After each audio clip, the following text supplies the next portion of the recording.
오늘 말씀은 이렇게 시작합니다. 요한 서신, 이제 요한 복음뿐만 아니라 또 요한 1서, 2서, 3서 이것을 쓴 저자가 이제 요한이기에 이 요한 서신을 기록한 목적이 무엇인가 그것을 우리에게 알려주고 있습니다. 무엇인가요? 무엇을 짓지 않게 하려고 우리에게 주신 말씀인가요? 죄를 짓지 않게 하기 위해 우리에게 주신 말씀이죠. 많은 죄가 있습니다. 우리가 지는 수많은 죄들이 있는데 오늘 본문에서 우리에게 알려주는 죄는 무엇이냐? 예수님께서 행하신 대로 우리가 행하지 않으면 그것이 바로 무엇이다? 죄다라고 말하고 있습니다. 우리는 죄의 기준이 한없이 관대합니다. 특히 나 자신에 대해서는 더 관대하죠. 다른 사람에 대해서는 날카로운 그 잣대를 들이대고 다른 사람을 향해서는 더 비판적으로 바라보지만 우리 스스로에 대해서는 한없이 관대하고 합리화하고 넘어가려고 하는 모습이 우리 가운데 있지만 오늘 본문에서 요한은 분명하게 이야기합니다. 죄는 무엇이다? 예수님께서 행하신 대로 행하지 않으면 그것이 죄이다. 그래서 결국 이 말씀은 죄를 짓지 않게 하기 위해서 하시는 말씀이지만 동시에 하나님의 백성, 주님이 행하신 대로 행하는 삶을 우리에게 알려주기 위한 말씀인 것이죠. 먼저 뭐라고 시작을 하나요? 우리 죄를 위해 대언자가 계시다라고 이야기합니다. 먼저 죄의 문제가요, 우리 스스로의 힘으로 해결할 수 없는 것임을 이야기하고 계십니다. 우리의 노력으로 그 죄를 극복할 수 없음을 이야기하고 있습니다. 나의 노력으로 죄를 짓지 않을 수 없다라는 것을 우리 힘으로 할 수 없다라는 것을 이야기합니다. 예수님께서 대언자이시고 우리의 화목제물이 되어 주셨기 때문에 우리가 지금 죄를 짓지 않는 삶은 어떻게 살 수 있는지, 예수님이 행하신 대로 사는 자가 된 존재가 우리 존재라는 것을 우리는 확인할 수 있는 것이죠. 예수님이 우리를 위해 죽어주셨기 때문에 이 말씀을 우리가 받을 수 있는 것이고 이 말씀을 받고 이 말씀대로 순종할 수 있는 삶을 살 수 있게 되었다라는 것입니다. 우리가 예수님을 믿지 않았다면 우리가 왜 새벽을 깨웁니까? 우리가 예수님을 믿지 않았다면 왜 이 말씀에서 이야기하는 대로 굳이 죄의 기준을 성경에 맞춥니까? 우리가 이렇게 이 새벽을 깨우고 예수님의 말씀을 통해서 나의 삶이 죄의 기준이 내가 생각하는 것이 아니구나, 다른 사람들이 생각하는 그 기준이 아니구나, 주님이 말씀하시는 죄의 기준이 있구나라는 것을 알 수 있는 이유는 무엇이죠? 예수 그리스도를 우리가 믿게 되었기 때문이죠. 내 죄의 문제를 내가 해결할 수 없고 예수님께서 화목제물로 대신 죽어주셔서 우리가 그 은혜로 이렇게 예배드릴 수 있고 기도할 수 있고 말씀이 내 삶의 양식임을 알게 되었고, 또 하루를 살아가는 것이 내 목적을 위해서 살아가는 것이 아니라 하나님을 위해 사는 것임을 알기에 우리가 그 예수님을 통해서 이렇게 설 수 있게 되는 것이죠. 그래서 6절은 이렇게 이야기합니다. 뭐라고 이야기를 하죠? 그를 안다면 그처럼 행동해라 라고 이야기를 합니다. 그를 안다면 그처럼 행동해라. 그처럼 행동하지 않으면 무엇과 같나요? 그를 모르는 것과 같고 그 안에 진리가 없는 것이다 라고 선언합니다. 어떻게 보면 요한 서신은 되게 짧고 그 안을 보면 뭐 사랑이라는 단어들이 많고 뭐 1장에서도 사귐, 좀 이렇게 부드러운 단어들이 많은 것처럼 보이지만 이 안에 보면 아주 분명하고 확실하고 전혀 타협하지 않는 메시지를 요한은 전하고 있습니다. 예수님이 행하신 대로 행하지 않으면 뭐와 같다고요? 예수님 모르는 거와 같다라고 선언하죠. 그리고 그 안에 뭐가 없다? 진리가 없다라고 이야기합니다. 그리고 심지어 뭐라고 이야기합니까? 그를 안다고 하면서 그가 말씀하신 대로 행하지 않으면 그것은 뭐다? 거짓말이다 라고 이야기를 하고 있습니다. 왜 이렇게 강하게 분명하게 메시지를 전했을까요? 조금은 부드럽게도 전하면 될 텐데 왜 이렇게 때로는 너무 이렇게 강하다 싶을 정도로 말씀을 전하고 있을까요? 그 당시에는 그 복음이 그들의 생명과 같았기 때문이죠. 타협할 수가 없었습니다. 너무나도 핍박이 심하고 어려움이 심하고 너무나도 포기하고 싶은 마음을 들게 하는 그런 상황과 환경이 그들 가운데 가득했기에 그 당시에 사도들은, 그 당시에 제자들은 그 타협하고 싶어하는 상황과 그 시험과 유혹을 분명히 이겨낼 수 있게 하기 위해서는 확실한 복음을 그들에게 전해야 되었기 때문일 것입니다. 그래서 요한 사도도 자기가 마지막 삶을 이제 얼마 남지 않았다는 것을 아는 그 상황 속에서 자기가 붙들었던 그 말씀, 도저히 타협할 수 없는 말씀, 꼭 붙들어야 되는 그 말씀을 분명하게 전하고 있는 거죠.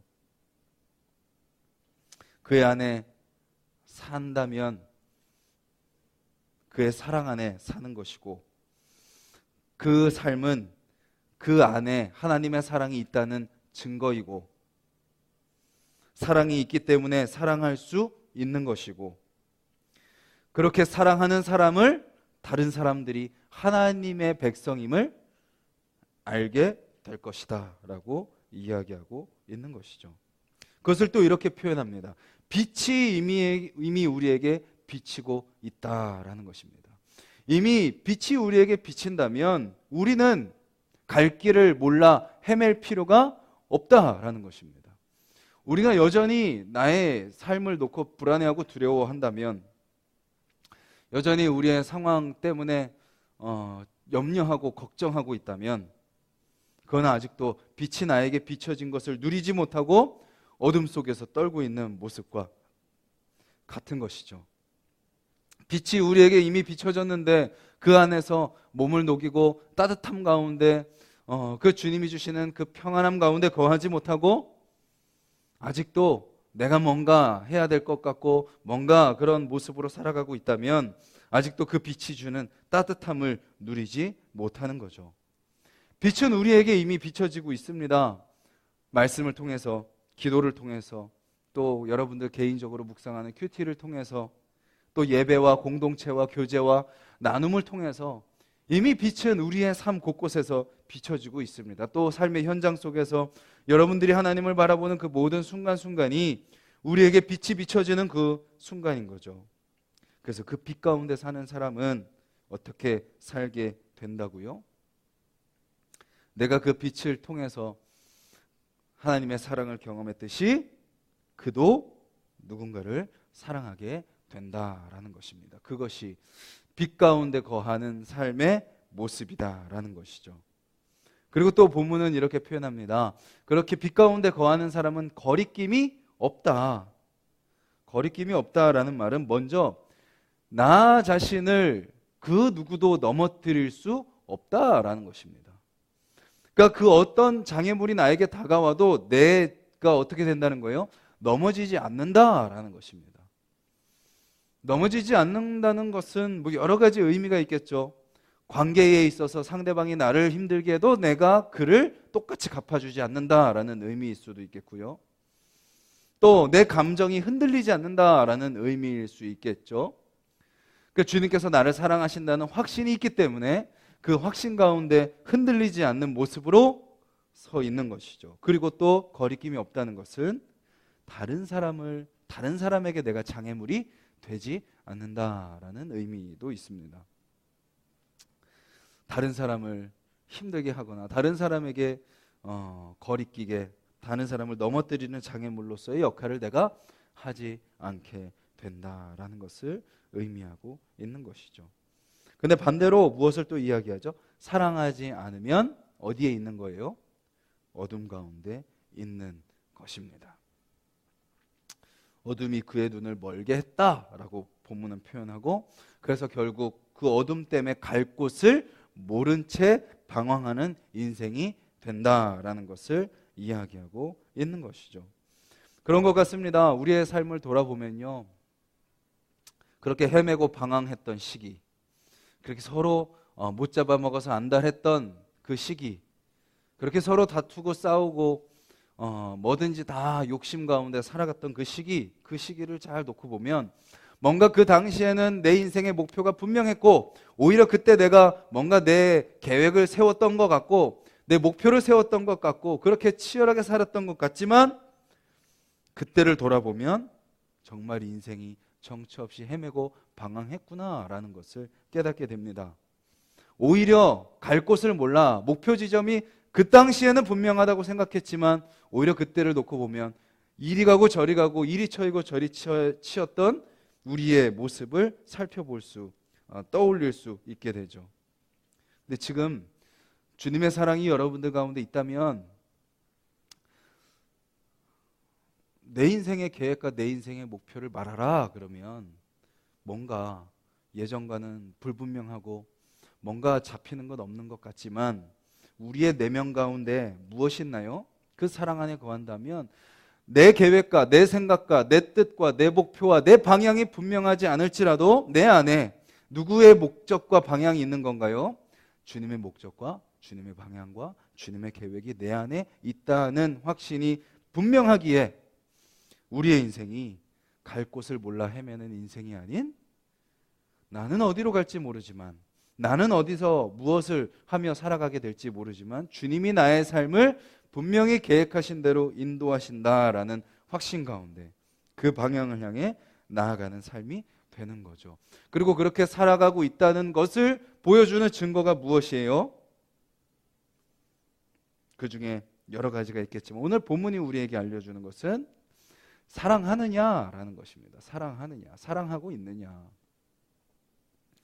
아무리 내가 세운 목적을 향해 달려간다 할지라도 사랑이 없다면 어둠 가운데 눈이 먼 채로 헤매는 인생일 뿐이고 무언가 사람들의 눈에 보기에 현실적으로 분명하지 않아도 내 삶에 지금 사랑이 있다면 긍휼이 있고 안타까움이 있고 배려가 있고 양보가 있고 용서가 있다면 그를 향한 눈물이 있다면 그가 더 생각나고 더 기도하게 된다면 그 삶은 빛이 비춰주시는 대로 분명히 걸어가고 있는 삶이다라는 것을 오늘 요한 사도는 우리에게 알려주고 있는 것입니다. 그 시대, 지금 요한 서신을 성도님들이 읽던 시대는 우리가 지금 복음반에서 살펴봤던 그 사도들의 시대와 마찬가지입니다. 또 우리가 예레미야에서 살펴봤던 바벨론의 포로로 이스라엘 백성들이 잡혀갔던 그 시대와 똑같은 시대입니다. 지금 시대와도 똑같은 시대죠. 기술은 발전하고 문명은 더 나아지는 것 같아도 사람들이 살아가는 시대, 또 그 안에서 그리스도인들이 살아가는 시대는 늘 동일합니다. 세상 속에서, 핍박 속에서, 또 전혀 사랑할 수 없는 사람들, 세속과 물질과 쾌락과 그 세상의 가치가 가득한 그 세상 속에서 전혀 그것과 반대되는 삶을 살아가야 되는 그리스도인들, 그들을 향한 말씀인 거죠. 그들의 인간적인 마음은 어땠을까요? 포기하고 싶고 똑같이 갚아주고 싶은 그런 마음들. 하지만 그렇게 하는 것은 무엇과 같다고요? 어둠 속에 사는 모습과 같다. 갈 곳을 몰라 헤매는 것과 같다. 눈 먼 사람과 같다. 그리스도인들은 어떻게 사는 사람들이냐? 나에게 비춰주신 그 빛을 경험했다면, 그 빛을 통해서 갈 길을 분명히 알게 되었다면, 그 빛을 통해서 내가 따뜻함을 입었다면 우리 또한 세상 가운데 어떤 모습으로 나아가야 되나요? 그렇게 빛을 비춰주시는 그 주님을 전하는 삶, 나에게 경험해 주신 그 하나님의 따뜻한 그 사랑을 우리도 전하는 삶을 살아가야 된다라는 것입니다. 우리가 하나님 앞에 서 있음을 기억하고 하나님 앞에 우리가 100% 다 완벽한 모습으로 설 수 없지만 그래도 우리 안에 거짓된 모습들이 있다면 그것을 주님 앞에 솔직하게 내어놓는 시간이 되었으면 좋겠습니다. 주님, 그 모든 거짓을 다 내려놓고 진정으로 주님의 사랑을 입어 그 사랑으로 사랑하는 하루가 되게 하여 주시옵소서. 오늘도 만나는 모든 사람들에게 그 사랑으로 내가 하나님의 자녀됨을 증거하는 삶이 되게 해달라고 기도하는 하루가 되기를 간절히 소망합니다.